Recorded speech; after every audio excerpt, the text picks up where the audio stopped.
구속사적 짧은 설교.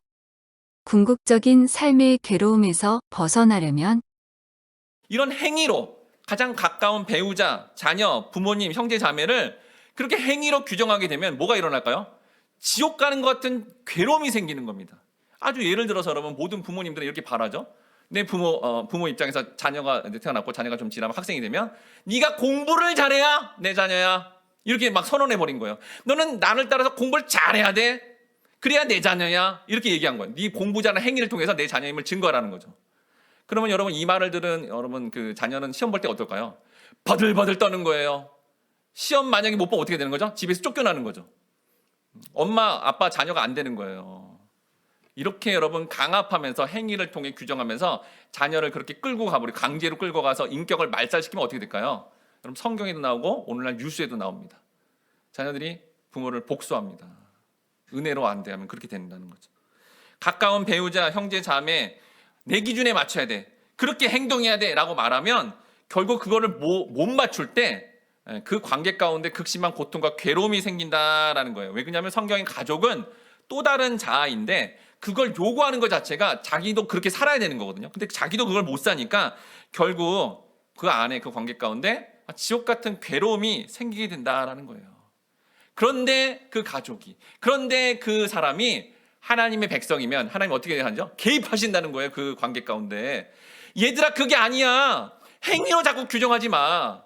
난 은혜로 너를 세웠잖아. 은혜로 너를 자녀 삼았잖아. 왜 이걸 모르는 거야? 그러면서 은혜로 개입하셔서 그 행위로 규정하는 거를 멈추게 하신다는 거예요.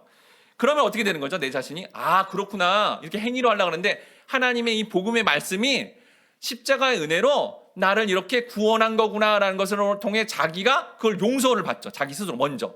그러면 어떻게 되는 거예요? 그 용서를 가지고 다른 사람도 내가 용서해줘야겠다. 내 배우자, 뭐 이렇게 자녀, 주변의 가족들을 내가 행위가 좀 안 나오더라도 그렇게 용서해줘야겠다. 이걸 성경이 뭐라 그래요? 사랑이라고 하는 거예요. 자기가 용서받음과 그 용서받음을 다른 사람한테 베푸는 거를 사랑이라고 하는 겁니다.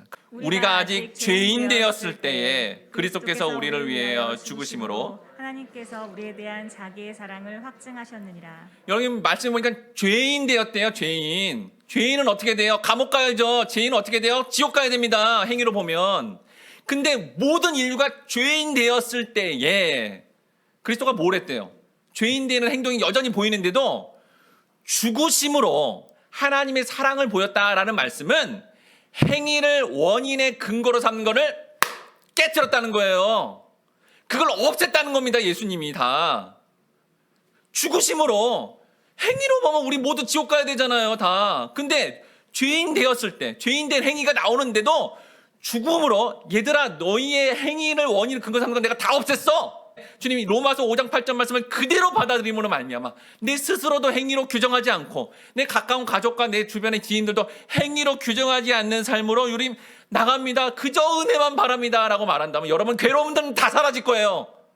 그리고 놀라운 하늘의 평강이 임하고, 그렇게 약할 때 막 비판하는 거에서 약하니까 중보기도 해줘야겠다, 주님처럼 사랑으로 덮어버려야겠다 라는 반응이 나옴으로 말미암아 괴로움이 심한 곳이 오히려 기쁨과 사랑이 넘치는 과정으로 전환될 것입니다.